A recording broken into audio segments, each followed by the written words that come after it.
Welcome to the second episode of Gods of Martial Arts English, where legends of martial arts rise, and a promotion that truly celebrates ancient martial arts tradition while celebrating MMA fighters as legends and gods of martial arts. Here today we have Pierre Desdevises, a huge influence in the grappling and martial arts community here in Vietnam. He has a very interesting story, which is actually kind of almost backwards, where he learned Vietnam martial arts in France. Yep. Pierre, yes. Please, could you share a little bit about your story? Yeah, so as a kid, I started martial arts in France.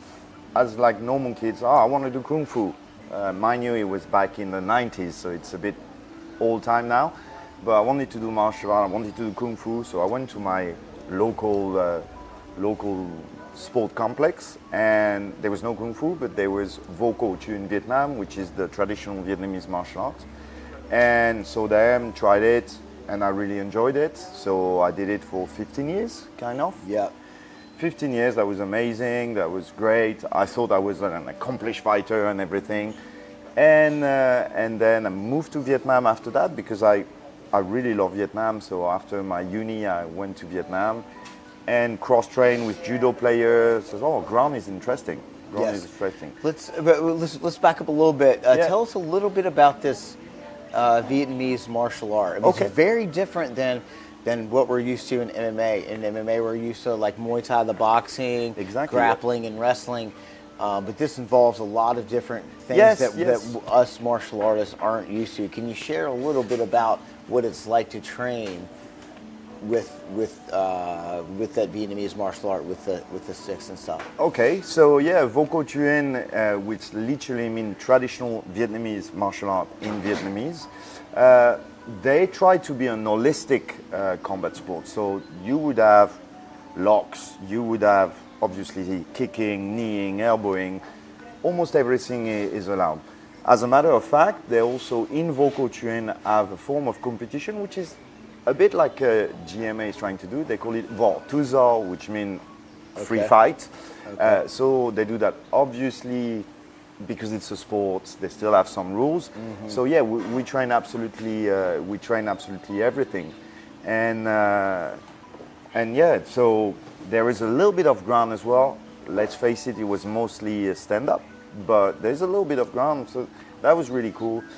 And my teacher, interesting story, was in a wheelchair after a motorbike accident.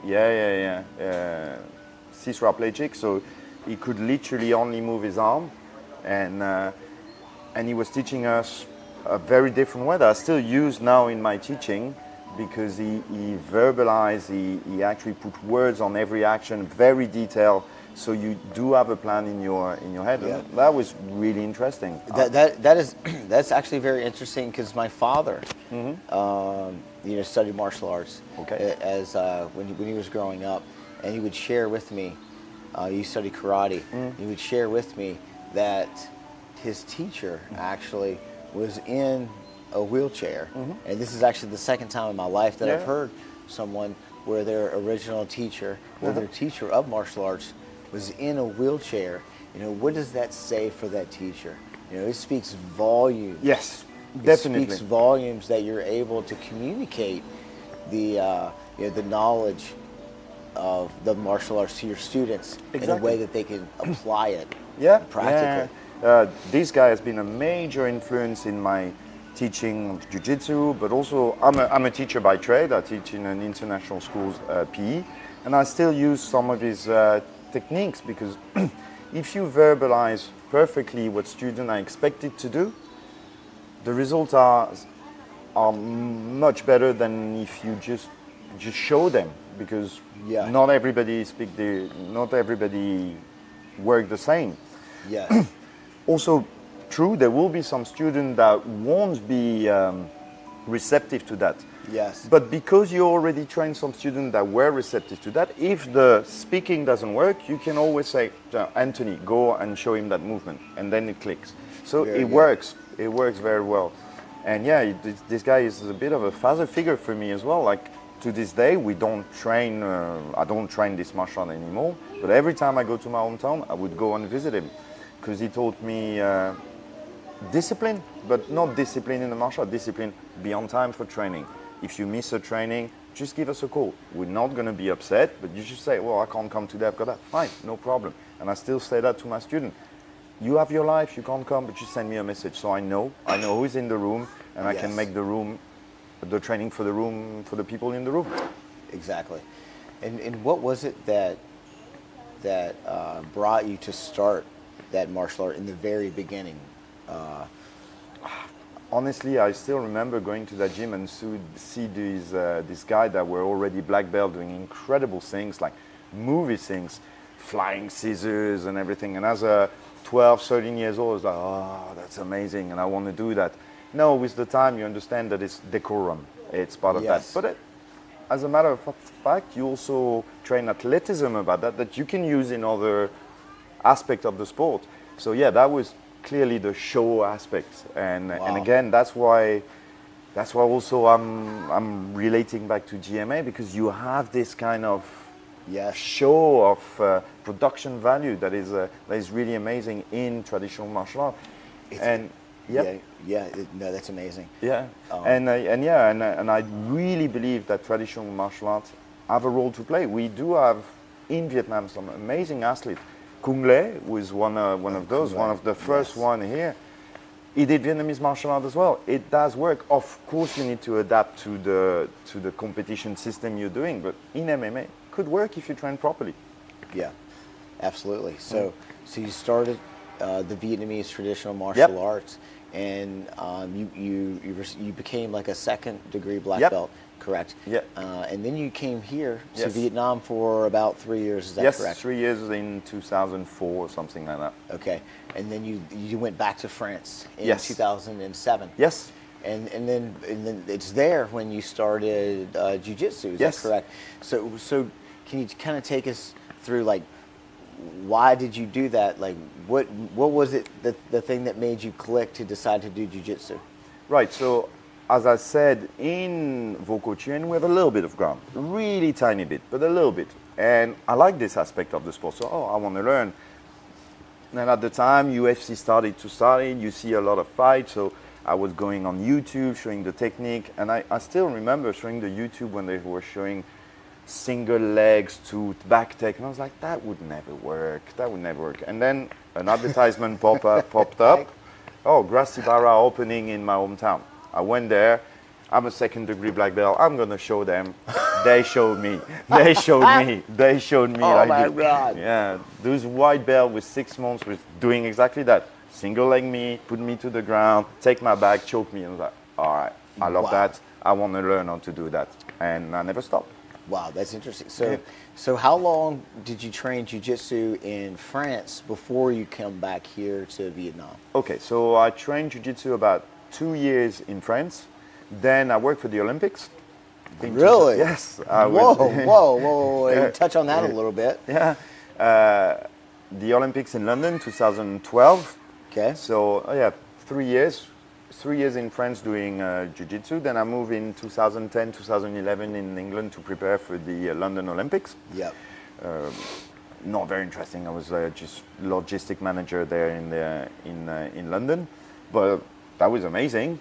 And then I said, I want to continue jiu-jitsu, and I moved to Woolwich, which is a dodgy part of London, but I loved it, and started to train jiu-jitsu there again. Got my blue belt there under Dan Vinny, which is still my coach. At the time, he was not a black belt, so that was our teacher who gave me the blue belt.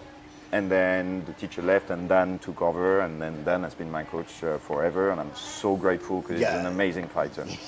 He is an amazing fighter. He's a pretty funny guy too. Yes, yeah. When you were in London, was that during the time when Hodger was there? Yes. Yeah. And how were you able to meet Hodger? I met him a couple of times. I never trained under him. But fun story, one of the guys that trained with us at the beginning is now one of the top black belt of Roger Gracie. Okay. Yeah, Faris is now one of the top. I think he did silver in the Mondials. So, oh, wow. Well, yeah, good guys. I really hope I can make him come to Vietnam. I'd love him because it's such old school Roger Gracie Jiu-Jitsu. Yeah. I'm going to get to the mount, choke you. I'm going to take the back, choke you. Yeah. What an absolute legend in gi and no gi. Yeah. Just like annihilating. You know, even in no gi, like in ADCC, I think he won without being even scored on in his division and in absolute back in the day. But at the time in London, everybody speak about Roger, but you also had Lagato, world champion. You had Leo Nagao, world champion. You had so many great guys in London. London, it was the place to be at the time. Was the place to be. Again, also the gym was a small gym, but we had access to all these guys. So yeah, that's incredible that he had access to that. You know, at such a young age. Yeah. You know. Yeah, it's like in soccer, football. If you want to meet Zidane, good luck. But in jiu-jitsu, you can meet Roger Gracie. Yeah, you can. Yeah, it's a beautiful thing about our sport. Exactly, you can meet your legend. It's completely fine. So yeah, that was London for about 6-7 years. Got purple and almost brown in London, and then I got a call from the UFC gym that was opening here. They were looking for a teacher. They actually were looking more for a black belt, but at the time I was about to get my brown, and I was just say, well, been in Vietnam, I speak English, I speak French, I speak Vietnamese, and they're like, okay, they put me into the pool of people, and I got the job. I don't know how, but I got the job at the UFC gym and taught at the UFC gym for 4 years. Great. That was great. And what year was it when you started at the UFC gym? 2016, 17, something like that. Okay. Yeah. And after COVID, the UFC gym closed, and for licensing, they couldn't do jiu-jitsu anymore because they didn't have the thingy. So worked them a little. Plus, COVID was there, so I went back to my trade, which is a PE teacher, and opened my own gym. So now I've got Thao Jiu-Jitsu. It's great. Yeah, absolutely. Italian Jiu-Jitsu. I was very impressed when I came, when I visited you guys for the very first time. A lot of talent in the room. I'm lucky, A lot of humility there. No one really talks a lot there. And that was actually the first time I met Kai. Yeah. And I had a roll with Kai. And I was like, who is this kid? And how haven't I heard about this kid? You know, and I was very impressed by the way that you guys kind of run the class and everything. So yeah, we try to. We know our place. First of all, we're a small club. No need to brag. Oh, we're the best. There's probably a ton of gym better than us in Vietnam, all over the world. But we're a bunch of friends that train together.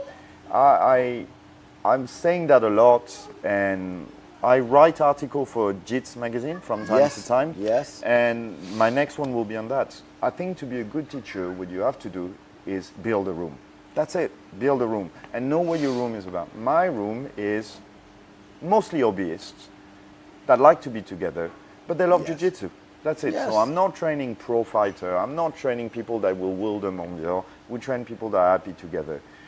You happy to train there. We do compete from time to time because we know it's important for development, but we're not a competition club. It's just have some people that compete. And again, I'm lucky because building that room brings some talented people. So it's not a reflection on my teaching. It's a reflection on being generally nice. Bringing a community together. Yes. You know, that shares the same values and things like that. So you've seen a lot of change and a lot of growth. Yes. Not only in grappling, but in MMA and martial arts. Definitely. Definitely. Here in Vietnam, and you're one of the only people that I know of who've actually taken the time to sit down and write an article about, like, hey, this is what's going on in Vietnam grappling. These are the key gyms. These are the competitions. This is what we have. This is what we lack. This is kind of what we need in the community. First, can you just kind of take us through a little bit on the differences between, you know, where grappling and martial arts was, you know, let's say 8-10 years ago, Yeah, sure. and where we are today? Okay. So when I arrived in Saigon, I think there were only 3 black belts in Saigon. Arnaud Lepont at the UFC gym. Of course. Who else was there? Of course, Gma was there, and I think Luis at SCC. When I strictly arrived, maybe there were some other people. Maybe some other people were there, but my mind is not. I'm not clever enough to remember. But there was not a lot of people. What I mean. Now there is about 10, 12 black belt here at the moment in Saigon. Yes. So there was not a lot of club. Everybody was kind of doing their own things, and that was small. Not a lot of color belt as well. So we were highly relying on visitors. When visitor was coming with the purple belt, it was a big event. I was like, yeah, purple belt. Like, we can learn from this guy that's coming from the US, from Europe, England, wherever in Australia, wherever in the world. And so that was early stage. No one knew about Jiu-Jitsu much. And actually, the first competition we did in Jiu-Jitsu was here. In Dien Phu. Yes. Here at Dien Phu. Yeah, in Dien Phu. Wow. In Dien Phu. What year was that? I think it was 2017 or 18. Okay. Yeah. I remember I had a fight with Paul at the time. You had a fight with Paul? Yeah, Paul really? Vergen. Yeah, that was my first fight. Paul Vergen. Paul Vergen. Oh, the only one. Oh, I didn't know about this. Tell us about that. Oh, but that was great. Again, there was mostly white belt, so it was only white belt competing from, I think it was Dien Phu, maybe a few guys from SCC, UFC gym at the time, which was my gym, and Gma.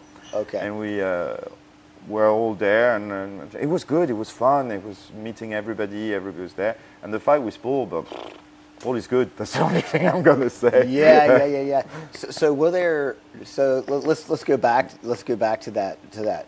What was the feeling? How many weight classes were there? There was no weight class. No weight class. No, there was no weight class. That was like, let's bring everybody together. Okay, you're big, you're kind of big, you're gonna go together. You're small, you kind of small, you go together. You're a girl. Do you have a girl that willing? Yeah, girl. Okay, that was that.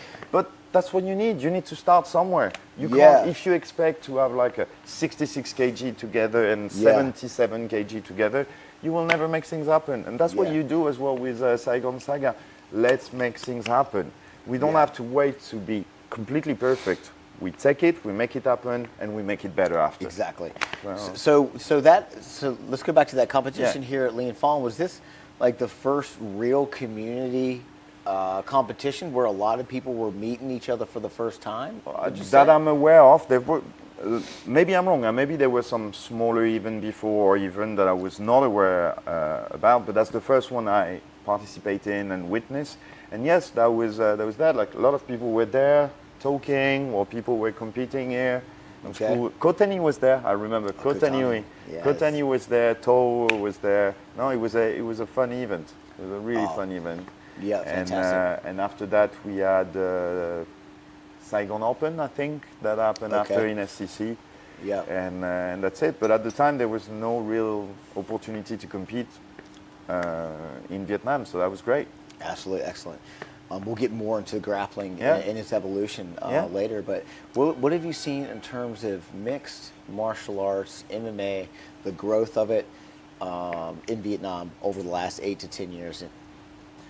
So basically, when Vietnam legalized MMA, I really feel like a massive influx. That benefits grappling as well. And that, what year was that? I don't remember. That's not so long ago. I'd say maybe just before COVID or just after. It was around that time. Okay, so 5 years. I'd say something like that. Again, yeah. I'm not too sure, but yeah, it was great. It was obviously, we had like a few unsanctioned MMA even, like everything. For things to happen, for government to legislate on something, they need to see that something is happening. So there was unsanctioned even. I'm pretty sure Dien Phu had a few as well before being Gma and everything. They had a few, but it was not really unsanctioned. You can't find a fight on chair dogs or things like that, but there were a few. But the first event was obviously Lion, and that was great to see something coming. They did something, props to them, they did something pretty great when they started. So of course. That was great, and I think Vietnam is a very proud people. And proud people tend to love martial arts. Yes. Therefore, it could only work. So now a lot of people say, wow, that thing, I like it. I want to do that. And now you can see a lot of MMA gym coming in, a lot of, and that attract people from abroad that come, talent from the country also growing up and say, well, I can do that. And now they can earn a living with it. So no, yeah, it has clearly exploded. Exploded. It's absolutely exploded in the last 5 years. Yeah. And there's a lot of reasons and factors for that. One of the things, as you touched on, is, you know, the national pride and the resilience of the Vietnamese people. Yeah, incredible. You know, and it's just like just a couple years ago, you know, like in Lion Championship allows all nationalities to compete. So it's like you got folks from Brazil, like Russia, like Tajikistan. You got the United States, United Kingdom. United Kingdom. Now they're up against, you know, Vietnamese people who haven't had the training that they've had. And just 2 years ago, you know, it was there was like, wow, you know, like what is it going to take for a Vietnamese to win, you know, the Lion Championship, to win these belts? It's starting already. I'm like, I'm telling you guys right now, like, how much resilience and pride and how much drive the Vietnamese have within them. Yeah. You know, it is going to happen. And we saw the match with Felipe. And you know, which was shocking to a lot of people. But you can tell that guy trained hard. He trained hard, and he had a vision, and he had a mission. He trained every single day. Yeah. And it was a big moment. It was a big moment for Vietnam mixed martial arts, and it showed the world that, look, you know, Vietnam is here. Yes. And Vietnam is on the map, and Vietnam is exploding so fast, and it's an incredible thing to see. You are absolutely right. I think this fight between Felipe and Yi is a key moment in the history of MMA for many reasons. Yes. For many reasons. Felipe is my friend. I love him to bits. As well. I'm rooting for him. I want him to do well in One Champion. Is on top of being an incredible athlete, is a very good human being. Like, I love him to bits. I don't know him personally, but he is training under my coach, Dan Vinny, at the Champ back in Hanoi. Yes. And Dan told me before, it's like, you don't know the power the guy has on his end. Like, he has. I never saw a guy that size eating so hard.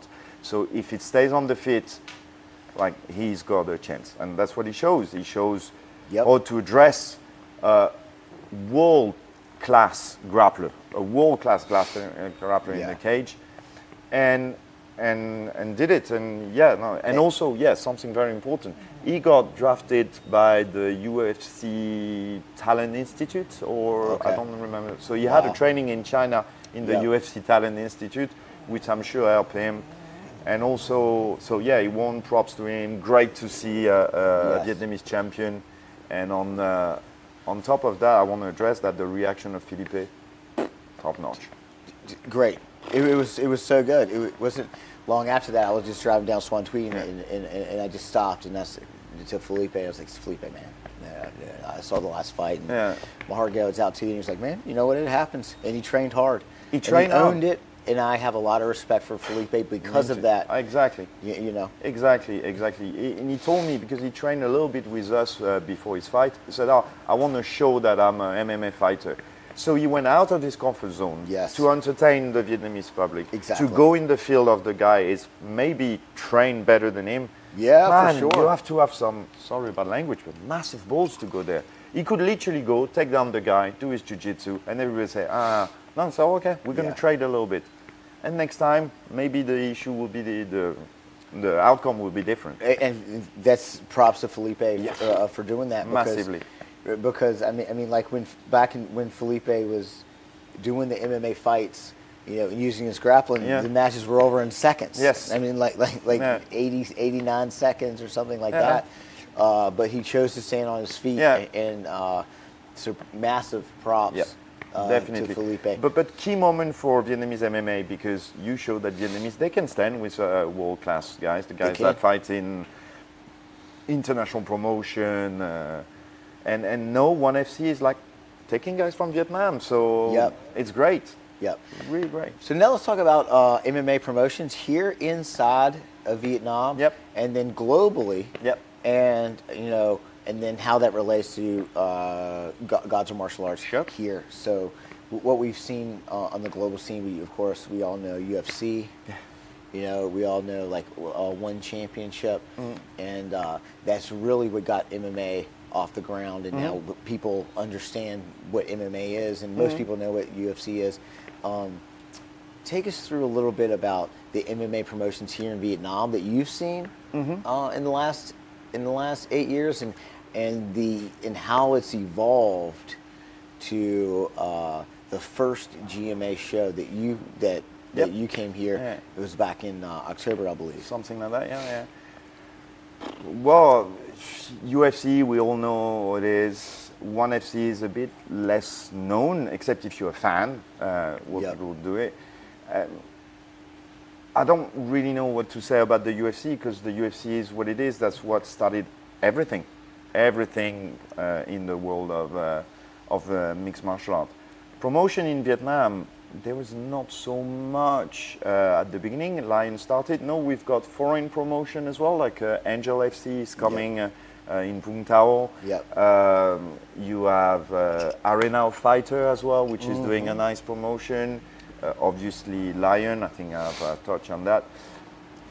What I'm saying and what I'm seeing is the main issue is everybody got different rule sets.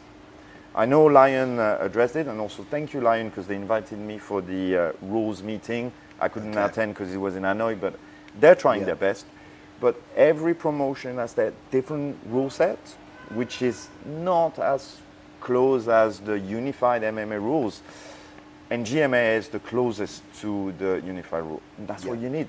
Absolutely. You need a promotion where people can compete, get some experience, then they will be able to go to the UFC, train in the same unified rule.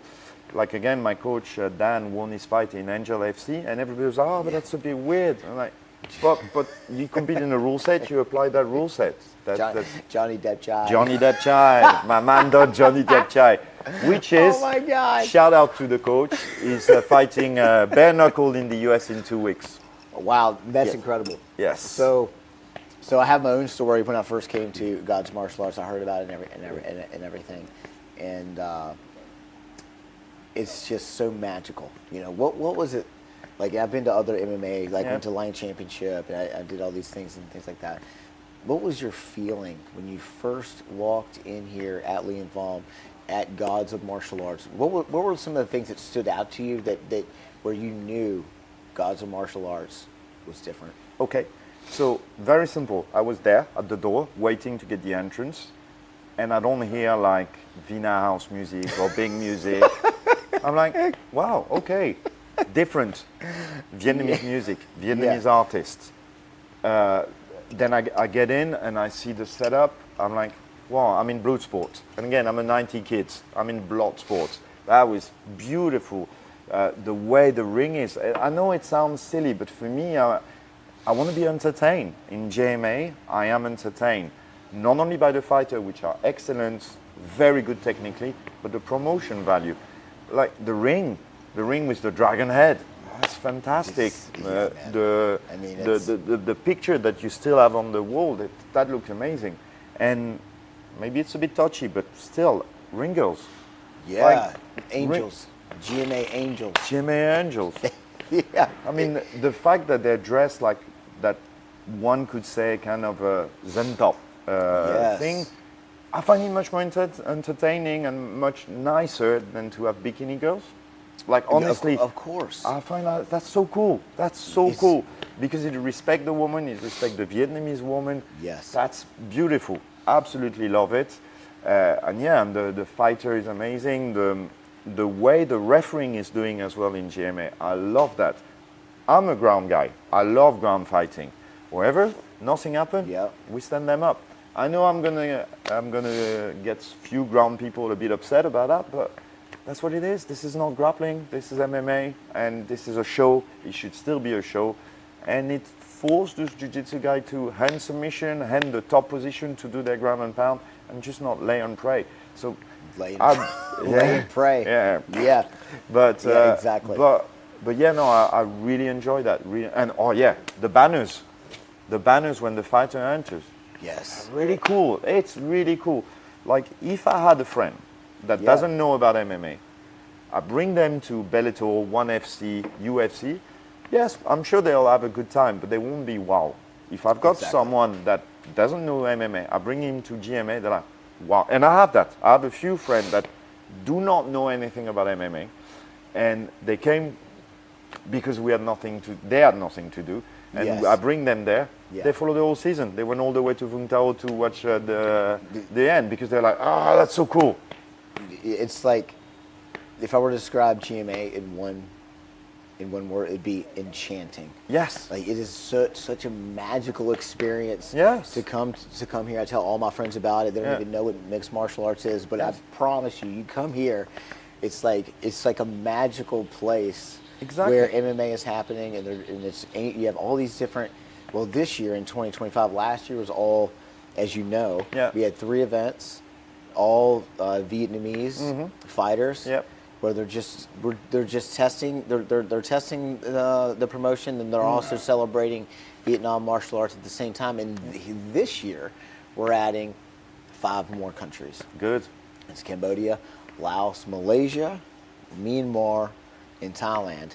So all of those countries, as we all know, have their own ancient martial arts traditions. Yes. And this year, for the first time ever, we're going to have all of these Southeast Asian martial arts traditions on one stage with Hollywood-level cinematic production, where we're celebrating, not only the traditions, but treating each fighter as a celebrity, and they're compensated for that, and they are given prizes for that. And these prizes, these belts, are a true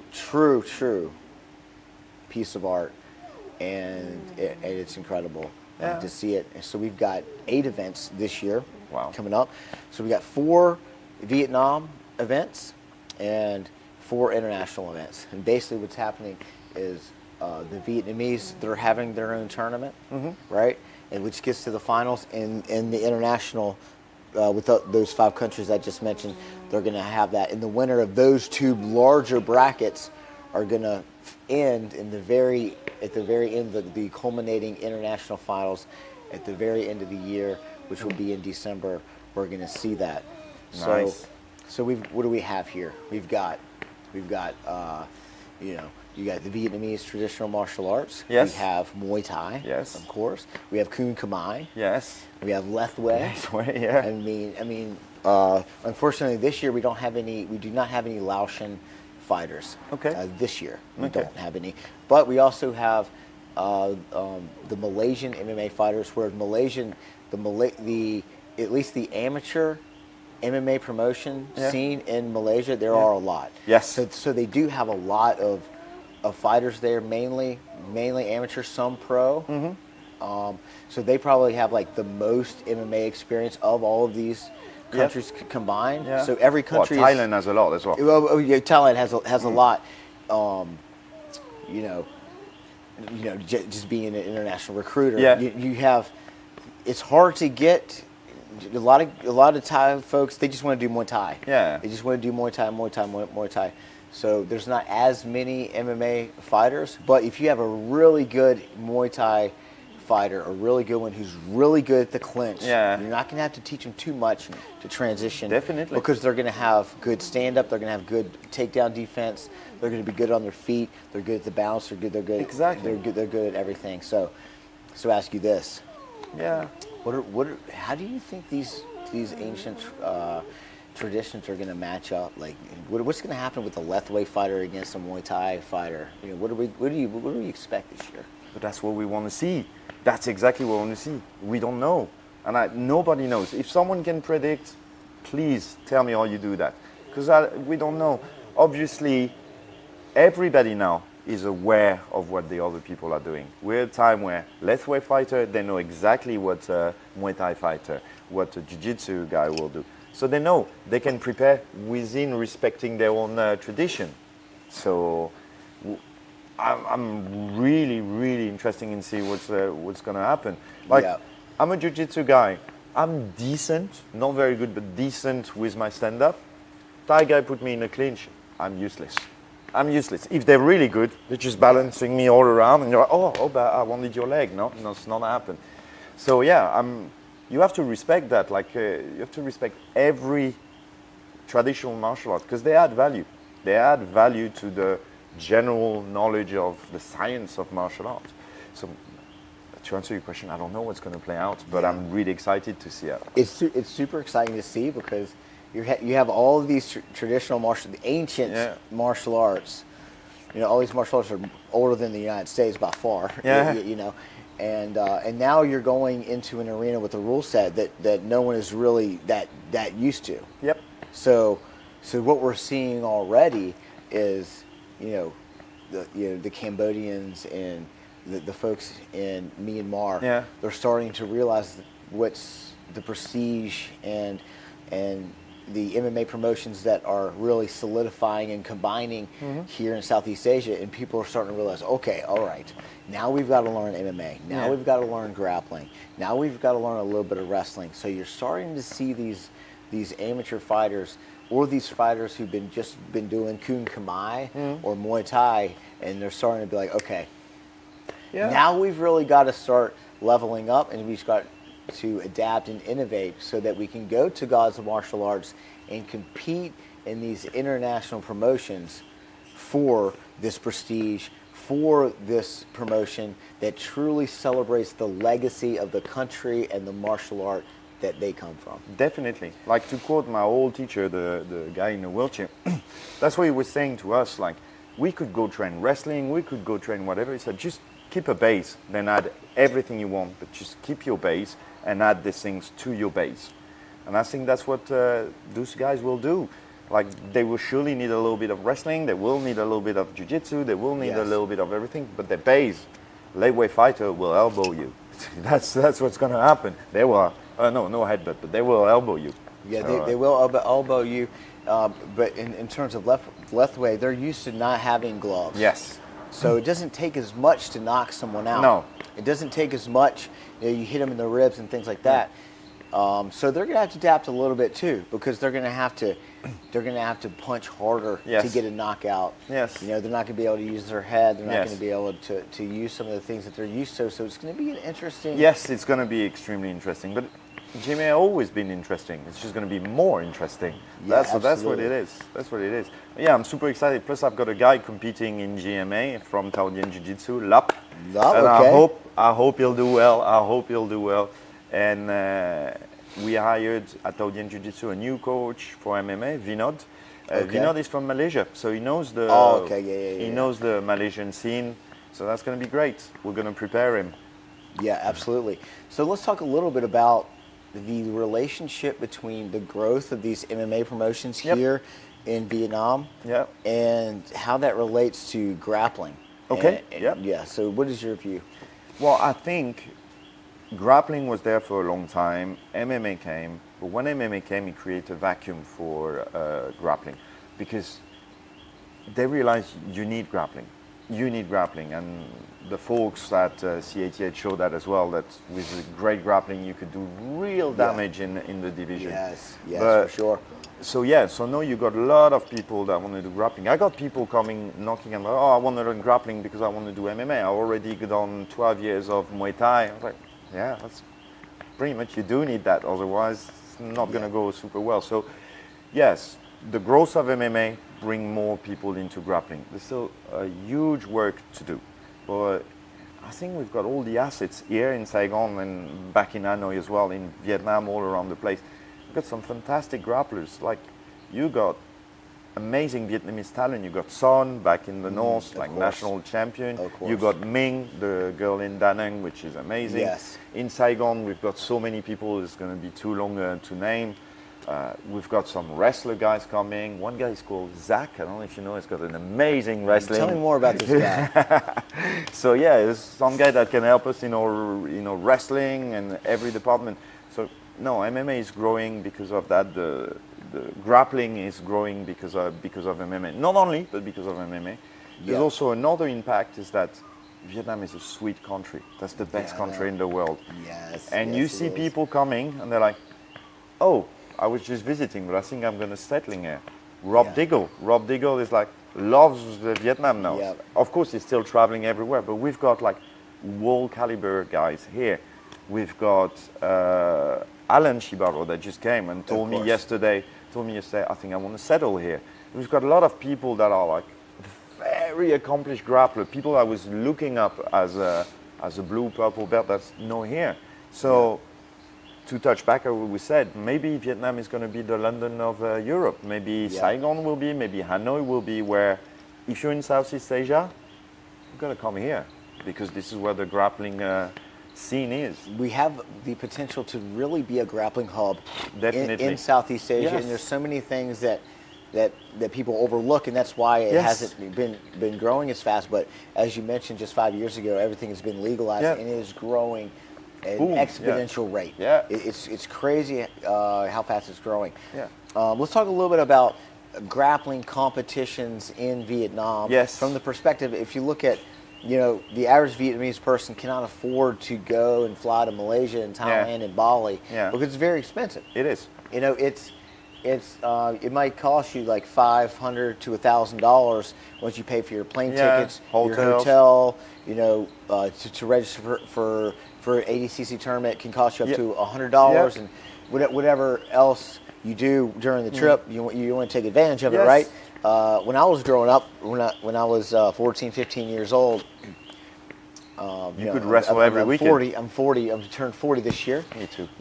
But I'm 42. But the thing is, I could compete for $5. Literally $5, and I would just get a ride with my buddy's dad. We'd go over to West Virginia, and we do these tournaments that were just thrown together like in a high school gym. But like you could literally, the registration was $5. You want to do two-way class, it's $10, right? Okay. So let's take it back a little bit. Do you know how much it was in France to compete? What was it? $30 per year. Per year? Yeah. No way. You just pay a license, $30, and then there's the federation that put this event. Maybe not every weekend, but every month you would have one. So you could, for $30, that cover your insurance, that cover everything, because basically sport is subsidized by the government in France. Oh, wow. So it cost me nothing to train in France. Wow. Well, the French, they're pretty good at judo. Yes. One of the best in the world at judo, because you look at, if you were to look at like gold medals, Japan's got like 70, and the next highest is like France in Korea, around like 15 to 17 gold medals. Unfortunately, the United States, I think we have like 1 or 0. But you got Ronda Rousey. That's true. We do have Ronda Rousey, but the French, when it comes to judo, is really good. You have to understand that in France, every little village, the tiniest village in France with 200 people, they will have a judo dojo. Really? It's everywhere in France. Almost every kid I know did at least 1 or 2 years of judo. Really? Yes, because it's so cheap, accessible, extremely well-trained teachers that goes to a school that got diplomas to teach. It's not the random Joe that did judo for 10 years that teach you. It doesn't work like that. You have to be certified. So everybody does that. So yes, they've got talent. Judo is the second sport in France. Football and judo. So that's interesting. And so what happened? Like, why is that? Like, why is there so much of a judo presence in France? I guess because there is room to practice. So, and it's very cheap, and also it's in the culture of French people too. So they teach kids extremely well. They don't teach them judo, but you bring your kids 4 years old to a judo club, he'll have fun on the mat, he'll fall on the mat, he knows to roll, he knows to get pushed and push back. Honestly, you really have, for me, to compare the French judo with the American wrestling. You know how to train your wrestler. We know how to train our judo guy, and that's why you're good at wrestling. We're terrible at wrestling. We're good at judo. You're not that good at judo in the US. That's true. We're terrible. Yeah, so we're terrible at judo. That's what it is. But so that's what it is for France. But that's interesting. I did not know about that. Yeah. But to go back to grappling competitions and opportunities for not only foreigners but the Vietnamese over the last 8 years, can you share a little bit about that? Well, yeah. So National did a great job. National, obviously, it's only for Vietnamese citizens, but National really great. Help promote jiu-jitsu tones. I really like the fact that they got rid of the belt, just weight class, and then you see who's the best in that weight class. I mean, jiu-jitsu, we have all those belt system, which is, I love it. It's great. It's an acknowledgement of your effort and everything. But competition, in wrestling, you don't have belt. In Sambo, you don't have belt. We don't have that. So that's it. Like, let's do your weight class, and you see purple belt that will demolish black, white belt that do extremely well against purple. Yes. That's what it should be. And then they have that. So that's great. However, I think we need more. We need more. I also want to touch on the fact that Hanoi is very well organized for competition. They are organized. But they focus on those competitions, national and abroad.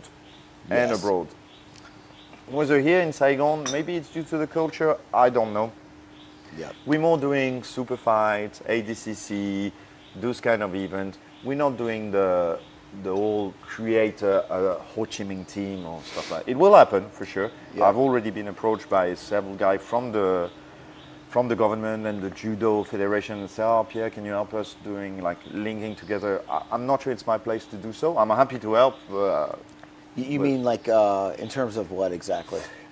They would like to see Ho Chi Minh doing like Hanoi. They would like Ho Chi Minh to federate more in targeting those big sea games, those kind of things. Because if you look at the sea games, mostly people from the north, that goes. So they would like to see that happening.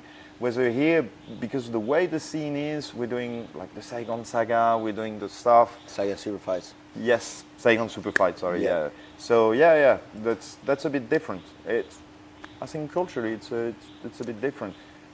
But yeah, we need more competition. C88 did a great job. It's been a while we haven't had a C88 competition. I hope they put it back because again, as you said, I got students that are like here in the army. They don't have a lot of money. They don't have the right to go outside if they're in the army and the police. Yes. So they need to compete in Vietnam. So yeah, I'd like to see those things so that they can improve, they can test themselves. Really see that. Yeah, I think it's important for an MMA fighter to go in and compete in grappling. Yes. So that they can do better in the ring. Yep. You know, because they might face a Felipe, and Good luck. once Felipe gets on top of you, it's, well, even in the bottom, to be honest. It's tough. But let's talk about the Vietnamese grappling community.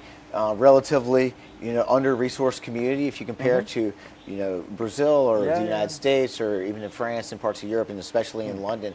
What do we need and what can we do to increase competitions here in Vietnam so that it's affordable to the Vietnamese and provides them opportunities to compete internationally? But you do that, Zac, when you organize the Saigon Super Fight, the Saigon Saga thing. That's what we need. We need affordable, repetitive event. We need a community that stick together. I mean, jiu-jitsu community worldwide, whereas in France, in the UK, in Brazil, in the US, there's tension. Let's get rid of that tension. I mean, we all want the same. We all want our students to be good. Our students, they want to enjoy themselves. When there's no need to bicker together. Exactly. And if we do that properly, we'll succeed. We'll show to the people in charge that there is a strong community. Please invest in us. Please give us a platform. Exactly. I think it's like, a lot. If you look at what jiu-jitsu was 20 years ago or 10 years ago, there was a lot of tension. Yeah. Because the Brazilians have these strong traditions, and once heel hooks and things like that started to come into the scene, they didn't really accept it. It's not really jiu-jitsu, but now it's definitely a part of jiu-jitsu. You basically, if you don't know leg locks, you're not really going to be able to compete, at the professional level. And there's a lot of, like, in smaller communities, let's say it's a town of 200,000 people, okay? okay, you might have 4 gyms, and okay, there's tension between these 4 gyms, and that might be a stronger hurdle. But we here in a city of, you know, between 13 and 16 million people, depending on who you ask, you know, and how many people do jiu-jitsu? Like 1,000 people, maybe 1,500 people. There's absolutely no reason why we cannot all combine our resources, assets, and capabilities to provide more opportunities for the Vietnamese grapplers and for Vietnamese MMA fighters who are coming through gods of martial arts and these other promotions so that they can have a real chance at competing on the international scene. So that being said, what are some things that you can that you see? You've been here a lot longer than I have. You know, I'm relatively new in martial arts, honestly. I really am, and that's one of the reasons why I kind of went to as many gyms as possible to learn from folks like yourself. What's one thing that we can do as a community to kind of unite and provide more opportunities where we all grow as a community instead of just one gym or 2 gyms? As you said, put resources together, accept each other, that we teach different things, we teach differently, but I think everybody wants the best for their student. Just let's do that, and platforms like super fights, like small events. The Vietnamese has a term that I really like, Giao lưu, which means exchanging. We need to exchange. We need to exchange in as many ways as possible.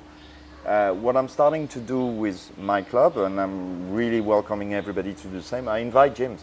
So yesterday we invited D3 Pandemonium Jiu-Jitsu to come. We invited Maui to come, and in 1 month, we can't do it every Saturday because I'm a lazy boy, but once a month we'll invite maybe Arcane to come, maybe, and then just we share, we'll have Pato from Arcane show how he does an arm triangle, which is probably different than the way I do an arm triangle, and that's it. And then we invite every other gym that want and create their thing. Like, I'd love to have Soy Jiu-Jitsu coming as well. Those folks are amazing, and I don't know them. They are great. I know of them, but I never really train with them, and they're crazy good when you see their guys. Come and show me how you train those guys, because the way they enter those leg locks, that's very interesting. So doing that. What we can do is we can have like a community day where we bring all gyms together.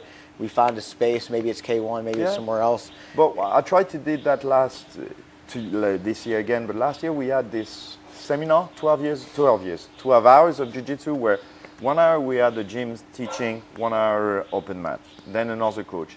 And we had Kotani teaching, we had Corey teaching, we had Gilberto teaching, we had myself teaching, we had Dan teaching, we had who else come and teach? We had a lot of people from there. So 6 teachers teach on things different, and all the things that I asked was toy to get into it. I remember that. I remember that. And then that was the whole community. And if you don't like one teacher, you don't have to come. But I would strongly advise you to come, because you might learn a thing or two. I've learned a lot during that. And this year I tried to do it, but because there was a lot of competition, it was hard to put together. I also learned my lesson in the sense that bringing a toy is not the good idea, because the orphanage, I bring the toy, I was so happy, and they look at me like, oh, thank you very much, but that doesn't pay the bill, the electricity bill. And who's going to get the football? Who's going to get the Lego set that costs $100?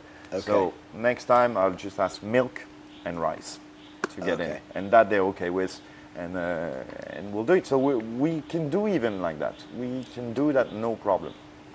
So that's the thing, the kind of platform we need, I guess. Yeah, absolutely. There's a lot of different creative things that we can do, and I think that we as a community can communicate more with one another and find resources and find a common, because we all really want the same thing. Exactly. We all want the growth of jiu-jitsu, and this is a perfect place to do it.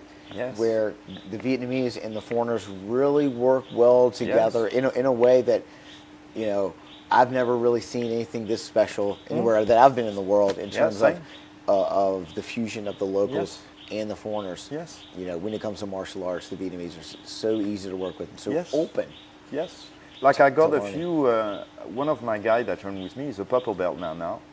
Ben, he said he started jiu-jitsu not because he did judo, he's a black belt in judo, but he didn't really want it to, but he did jiu-jitsu, but he'd stay because he said, this is the only place where I actually interact with Vietnamese on another level than buying something, having a business discussion. I've got a real interaction, I understand better the culture, the way of thinking. So yes, when you're doing jiu-jitsu, you're not only choking each other, you're sharing much more than that. Yeah, so, you're sharing culture, and with grappling, it's very different. You know, when I first started traveling internationally, like 10 years ago or so, I would just go to to the restaurants and bars and things like that. But when I can go to, and this goes for anyone, you can go to any city in the world, go to a grappling class, and immediately have connections with people you can trust. And a lot of times those connections turn into lifelong relationships and friendships, and that's what's beautiful about grappling, and that's what's beautiful about martial arts in general. Definitely. Like, to share a very simple example, very quick, Alan Shibaro that did the seminar yesterday. I met him 8 years ago in London. Oh, wow. He done the seminar with Chris Outner. I don't know if you know Chris Outner. Alan Shibaro is the student of Chris Outner. Chris Outner was the first American to receive his black belt in Jiu-Jitsu. Very old school guy. So Alan Shibaro and Chris Outner did a seminar in London in my gym. And like, I see him at Saigon Saga, like, Saigon Super Fight. Saigon Super Fights. And I see him, it's like, oh, you're here, could you do a seminar in my gym? I said, sure, no problem. I know you, no problem. Yeah, I kind of got lucky because Liam, Reskinov, he was on our show like about a year or so ago. What a humble guy. Yeah. He was actually on the Joe Rogan podcast. Yeah. He never mentioned that. I actually just kind of found out, and it was only because of Liam. Yeah. And he introduced us to Alan. Yeah. And Alan was like, hey, I'll do whatever you guys need me to do. And I was like, hey, can you please be a judge? Can you please be a ref? And he's a 5th degree black belt. I've certainly never met. These are truly unicorns. Like, how many 5th degree black belts are there in the world? Really? I'm not too sure. There's not a lot. No, there's not at all. I mean, we only have what you said, like 25 or 30 black belts in Vietnam. It might have changed recently because few guys got belted, but about that in the whole Vietnam, about that. Yeah, absolutely. And you have to realize that the first Vietnamese black belt was 3 years ago. Yeah. The first Vietnamese, no, because Thao had this black belt before, but he studied in the US. That's the first homegrown black belt, was 3 years ago. So started jiu-jitsu in Vietnam, studied in Vietnam, got a black belt in Vietnam. Ming, that was the first one. Yeah, absolutely. So we've seen a lot of growth, we see a lot of potential. Here in Vietnam, we're seeing the first MMA promotion that's truly celebrating ancient martial arts tradition. Yes. Putting it on in cinematic Hollywood production in a very unique way. As you said before, the music is magical. Yes. The GMA angels are magical. Yes. And this is really, it's really cool because even if you don't know anything about martial arts, you come to a GMA event, you're entertained. They've already done the interviews with the fighters. Yes. The fighters have already told their stories. Like at the finals at Ho Tram. As the fighters are coming out during the dead time of the show, you're seeing the fighters tell their story about martial arts and their growth and why they started, their training, and you're seeing that in cinematic production on the TVs throughout. So by the time the two fighters are inside the ring, the audience, even if someone who knows nothing about martial arts, understands the story of the both fighters, which connects them with the fight, with that actual match in a way that personally I have never seen in any promotion in the world. And that's why I'm personally very excited about Gods of Martial Arts and how it's going to really change the mixed martial arts scene globally. I agree. I would say that what I really like with GMA is that they're not trying to reproduce the UFC, Bellator. Exactly. They're doing their own things. Exactly. And one thing, which is very important for me personally, and that what I love with GMA, is English is the second language. Vietnamese is the first. That's right. And lot of promotion. Right. They're trying to do English. No. It's a Vietnamese promotion. We're in Vietnam. Vietnamese audience. That's our job, foreigner, to adapt to that. They will help you. They will help you. They will have you commentating in English. They will have people translating. But they're not conducting the interview in English or whatever. It is for this country. This is for Vietnam, and I love that. Yeah, love absolutely. That. Awesome. Anything else? Share a little bit about your student, Lap. Yes. Who is just take him through his grappling, his MMA, and Lap is an interesting case. He's been teaching boxing and Thai boxing at K1 for as long as I can remember, before I even arrived in Vietnam. So he's an amazing stand-up artist. And as I said, he come back to, it's actually FX, a well-known in the community of stand-up in Vietnam, who told me, bro, I got a guy, he won the Thai MMA, but he doesn't have a lot of money. Can you train him in ground? I was like, sure. And now he's coming and he's repping us, Thao Dien Jiu-Jitsu, he competed in your fight, he won his fight. He's actually, that's what you said, like tremendous spirit. He dislocated his shoulder during his fight. Really? Yes, still finished it. And then he came back, he's like, I need to go doctor my shoulder. Like, okay, Lap. So yeah, his ground needs some work, but he's putting the works in, but stand-up is up there. So I'm excited. Yeah, absolutely. I'm excited to see him. I'm excited to see, and I think like these events that we had most recently, last weekend, this is a place where the community can come together. Some people meet some people for the first time. Very good ideas are created. We see good spirit from your student Lap. And definitely excited to see him go on.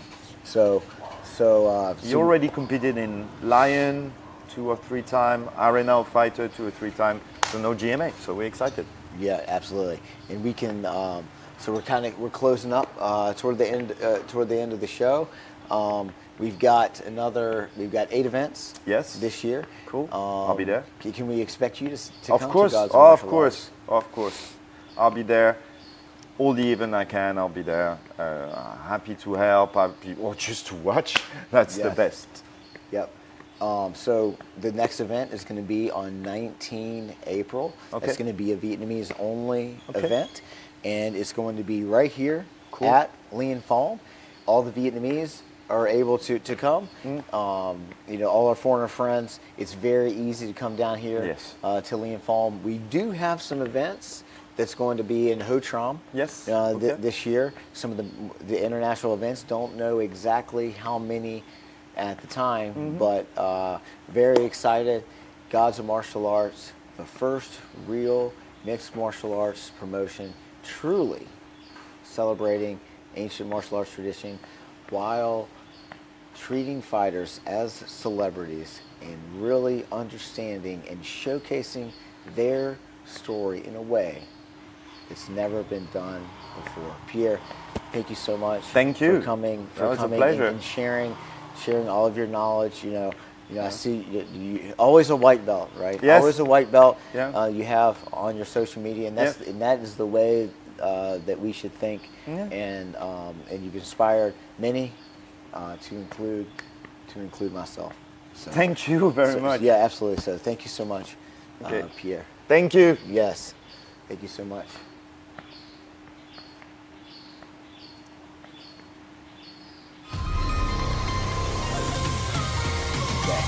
Good. Awesome.